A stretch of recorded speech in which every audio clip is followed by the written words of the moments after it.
آپ چاہتے ہیں کہ انصاف ہو، آپ چاہتے ہیں کہ امن ہو، آپ چاہتے ہیں کہ تحفظ ہو، آپ چاہتے ہیں کہ سکون کی زندگی گزرے، آپ چاہتے ہیں کہ معاشرہ فلاحی ہو جائے، مگر وہ حکمت جو میرے آقا نے آپ کو سکھائی کہ خود اپنے آپ کو معاشرے میں پیش کرنے کی، کتنے لوگ ہیں جو یہ کر پا رہے ہیں؟ کیا صرف ہم نے دوسروں کو درست کرنا ہے؟ کیا یہ اچھا عمل ہے؟ ہمیں اپنے آپ کو درست کر کے بطور نمونہ کے پیش کرنا ہے۔ تو یہ صرف ایک جملے میں میرے آقا نے یہ سکھا دیا، یہ سمجھا دیا کہ میں نے ایک عمر تمہارے درمیان گزاری ہے، اگر کوئی نقص ہے، کوئی خامی ہے تو مجھے بتاؤ۔ کتنے مشرکین مکہ تھے میرے آقا کے شدید مخالف، مگر کوئی شخص ان میں سے سرکار کے رویے اور اخلاق پہ انگلی نہیں اٹھا سکا۔ نہ مانا ضد میں ایک الگ بات ہے، انگلی نہیں اٹھا سکا۔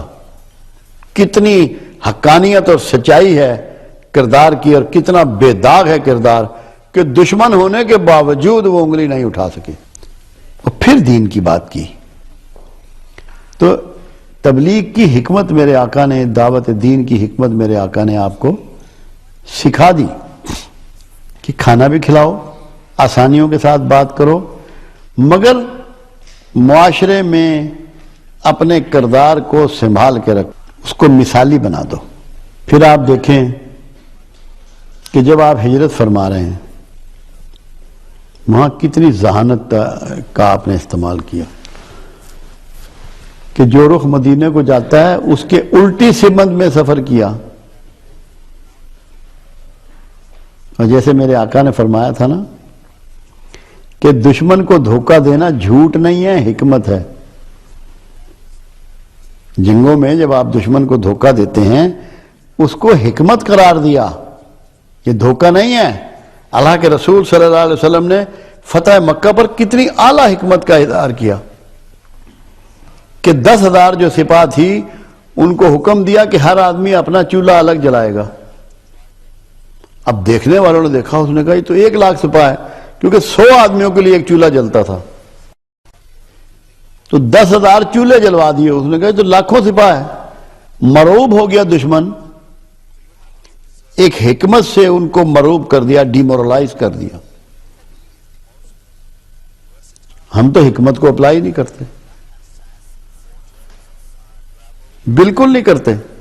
تو آپ ہجرت فرماتے ہوئے الٹے رخ گئے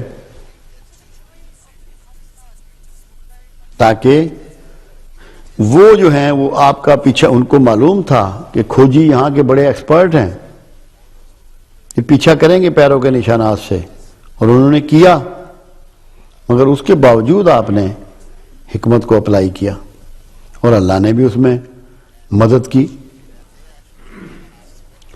تو حکمت کو نہیں چھوڑنا، یہ وہ تعلیم ہے رسول اللہ کی کہ جس کا کوئی مقابلہ نہیں ہو سکتا، اس کو صرف سیکھنے کی ضرورت ہے۔ پھر جب آپ تشریف لے جا رہے ہیں تو سب سے پہلا کام کیا کیا؟ قباء کی مسجد تعمیر کی راستے میں، لوگوں کو یہ پیغام دیا کہ ہمارا پروگرام نہ کسی دشمنی کا ہے نہ کچھ اور ہے،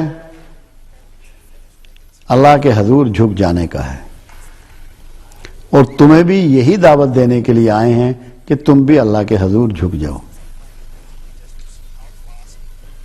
مسجد تعمیر کی، کوئی دفتر نہیں بنایا، کوئی گھر نہیں بنایا۔ مدینہ جہاں سے شروع ہوا وہ قباء ہے، اب تو اس سے بھی آگے نکل گیا ہے۔ تو سب سے پہلا کام جو ایک پیغمبر کا کام تھا کہ عبادت گاہ تعمیر کی، لوگوں کو جھکنا سیکھنے کی تربیت گاہ تعمیر کی، کیونکہ عرب میں لوگ متکبر تھے، غرور والے تھے، غصے والے تھے، انا پرست تھے۔ ان کو یہ پیغام دینا مقصود تھا کہ اس میں حکمت تھی کہ ہم جھکنے والے ہیں، ہم آجزی والے ہیں۔ ہم کبر والے نہیں ہیں. جو جھکنے والا ہو، عاجزی والا ہو، اس سے لڑائی جائز نہیں ہوتی.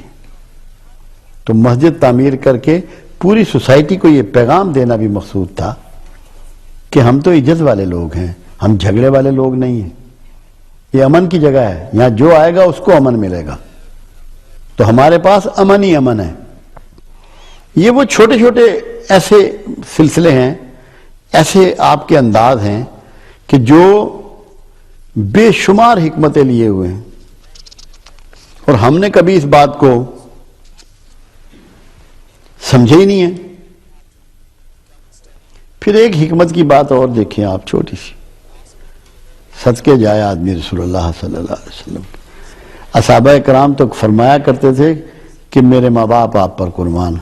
ہم تو کہتے ہیں ہماری ساری نسل ہی سرکار پہ قربان. کہ جب آپ مدینہ پہنچتے ہیں تو ہر آدمی کی آرزو تھی کہ میرے پاس ٹھہرے. ہر کوئی اس گمان میں تھا کہ آپ میرے مہمان ہوں. کتنا مشکل تھا کہ لوگوں میں تفریق پیدا ہو جانی تھی. اور جو وہاں گروہ موجود تھا عبداللہ بن ابی رئیس المنافقین کا، انہوں نے اس کو بہت زیادہ ایکسپلائٹ کر لینا تھا کہ یار تمہیں تو اہمیت نہیں دی رسول نے، فلاں کے گھر ٹھہر گیا. اللہ کے رسول کی حکمت کی انتہا دیکھیں کہ یہ ٹھہرنے کا فیصلہ اپنی اونٹنی کے سپرد کر دیا کہ جہاں میری اونٹنی قصبہ رک جائے گی وہی میری رہائش ہوگی. کیونکہ سب جانتے ہیں جو لوگ انبیاء کی تاریخ سے واقف ہیں کہ نبی کی قبر وہیں ہوتی ہے جہاں وہ رہتا ہے، اس کو شفٹ نہیں کیا جاتا. اس نے وہیں دفن ہونا ہوتا ہے جس زمین پر اللہ اس کو پردہ پوش کرتا ہے. تو اونٹنی جہاں ٹھہری وہی آج آپ کا مرکز ہے، وہی مسجد نبوی ہے، اور اسی جگہ عائشہ صدیقہ رضی اللہ تعالیٰ عنہ کا حجرہ تھا جس میں آپ مدفون ہوئے. تو فیصلہ کس پہ چھوڑ دیا؟ ایک جانور پہ، تاکہ کوئی بھی اس ایکسپلائٹیشن کو آگے نہ بڑھا سکے کہ اس کو پسند کیا اس کو ناپسند کیا. کیونکہ جس کے پاس بھی آپ ٹھہرتے یقیناً معاشرے میں اس کو زیادہ توقیر مل جاتی، وہ زیادہ اہمیت کا حامل ہو جاتا. اللہ کے رسول صلی اللہ علیہ وسلم نے کمال حکمت سے، اور سٹپٹا گئے یہود اور وہ لوگ جو منافقین تھے کہ کیا فیصلہ کیا ہے رسول اللہ نے کہ ایک جانور پہ فیصلہ چھوڑ دیا.